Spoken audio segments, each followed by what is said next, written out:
Hello viewers, আসসালামু আলাইকুম। ভিডিওটা হচ্ছে ভিউয়ার্স, আমি একটা কাজের উদ্দেশ্যে মোটামুটি আসরের নামাজ পরে বের হয়েছিলাম,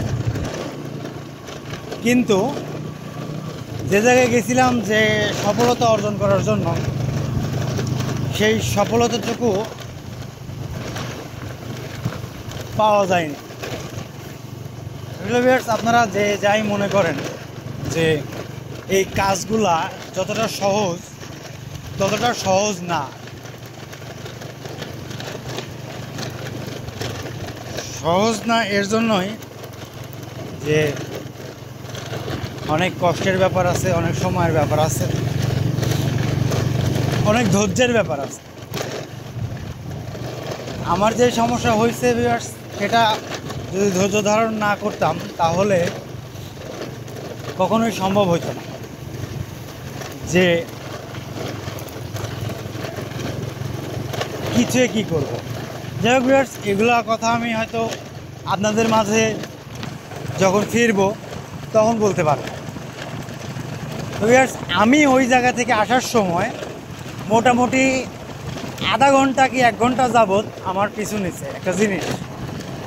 আপনারা আবার বুঝতে পারবেন, আর এই বুঝতে পারার জন্যই আমি আপনাদের আর কি ভিডিওটা ধরছি।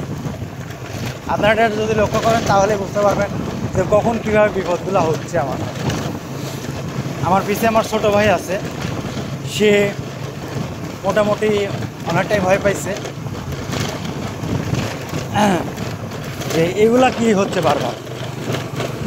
মাঝখানে তো ভিউয়ার্স, যখন আমি ভালো রাস্তায় ছিলাম অর্থাৎ হাইওয়ে রোডে, তখন তো হঠাৎ করে ব্রেক কাজ করতেছিল না, একবার ঘাড় দিয়া হচ্ছিল, নানান সমস্যা।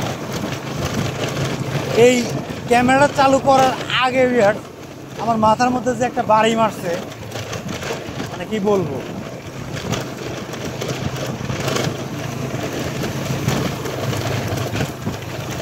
দেখি ক্যামেরা ধরার পরে কোনো সমস্যা হয় কিনা। এখন কিন্তু অনেক গভীর রাত।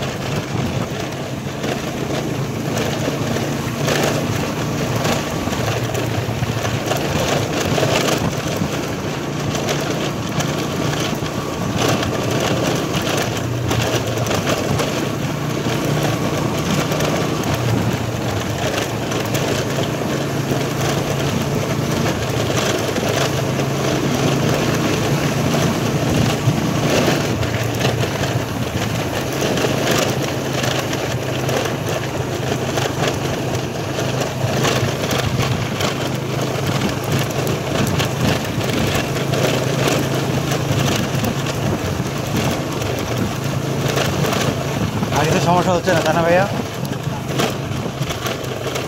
দেখা যাক তারা।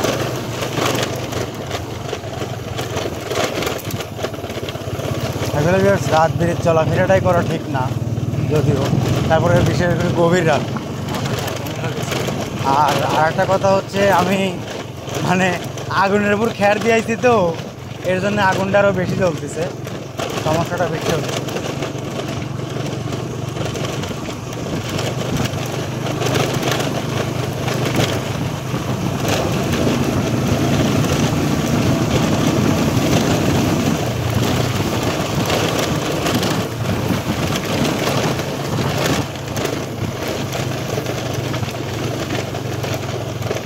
আজকে তো আমি ভাবছিলাম হাইওয়ে রোড থেকে আমি বাসায় ফিরতে পারবো না।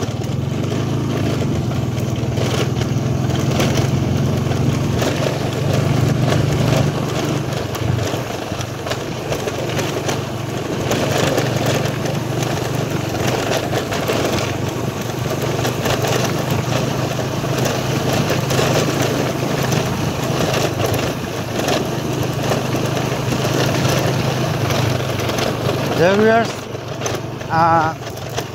কথা ছিল আজকেও আমি আপনাদের মাঝে সেই সমাধানটা নিয়ে আসবো, কিন্তু নিয়ে আসতে পারলাম না আমার এই ব্যক্তিগত কাজের জন্য।